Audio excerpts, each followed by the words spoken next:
We want to try to understand what's happened in the last few months.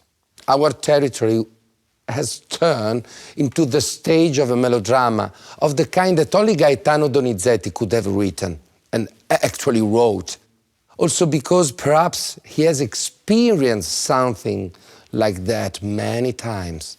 Like Giuseppe Greppi, to whom this tiny, marvelous little theater is dedicated. He was born poor. Once he became rich, he donated all his wealth to support grassroots classes. We know that tragedies generate pain, and this pain must be taught if we want to overcome it.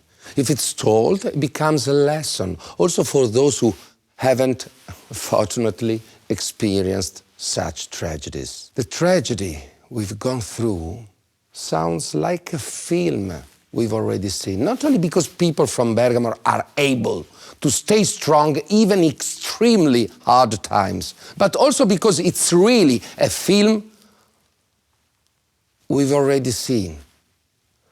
There is a film that perfectly tells the kind of dramatic life people from Bergamo often go through. It's called L'albero degli zoccoli by Ermanno Novali. It's our Bible. And it talks about a group of peasants from the countryside of Bergamo in the 19th century who tried to hold on the tree of life, such as leaves. It was the film that made me approach many things in life, including great music. There's a young farmer. He's coming, in this film, he's coming home after meeting the girl who will become his wife. It's a night of mystery. And like a lighthouse in the night, some arcane notes call his attention and give him the courage to enter his master properties. Those sounds are coming from there. Private property, of course. The farmer keeps silent and runs away.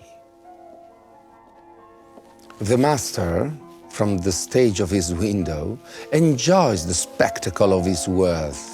His furniture, his wife, his son, who has learned to play the piano and is now giving a taste of his skills with a Turkish march by Wolfgang Amadeus Mozart.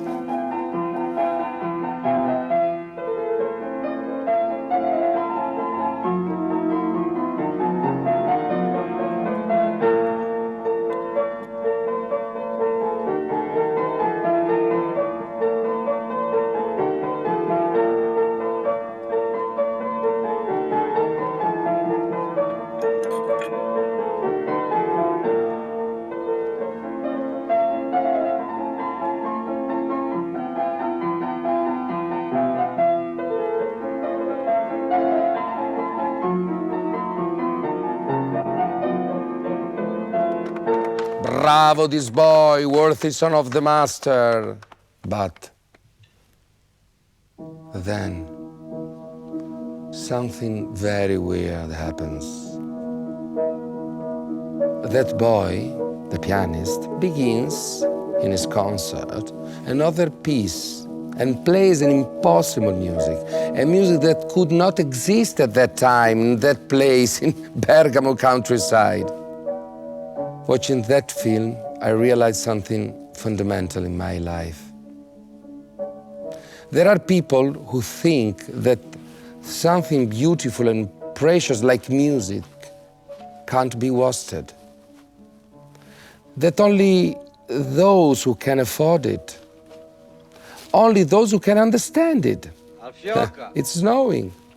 They are entitled to it, just there in a small lounge, but music is beautiful, yes.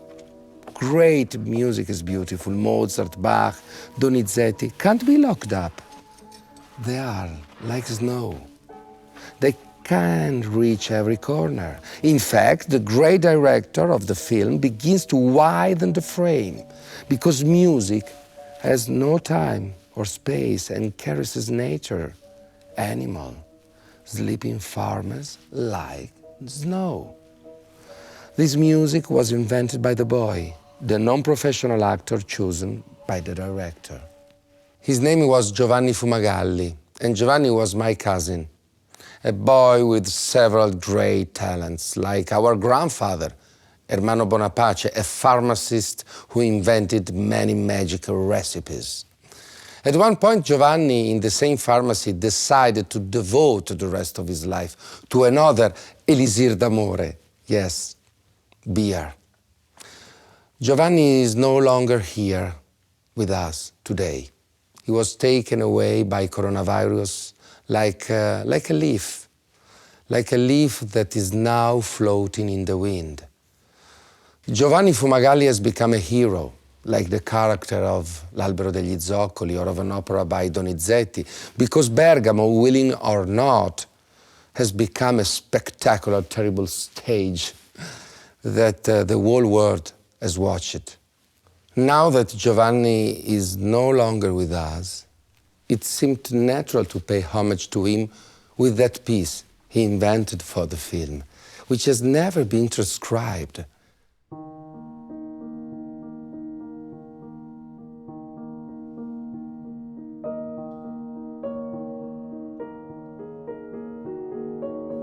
Since we could not say goodbye to him, it seemed to me that the best way to eternalize his presence was to transcribe it.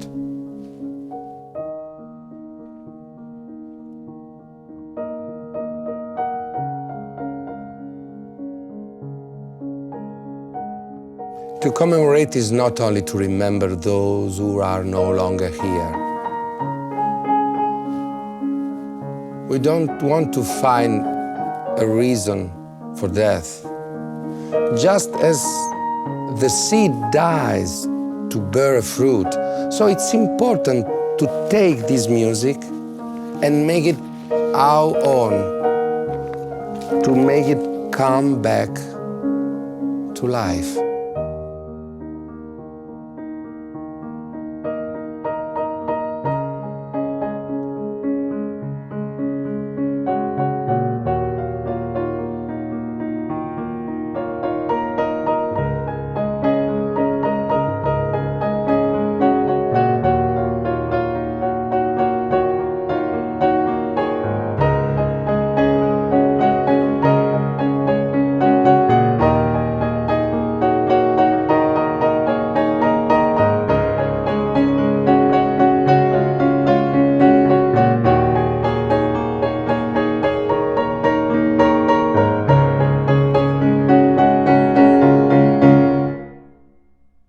Good night, Giovanni. Good morning, Bergamo.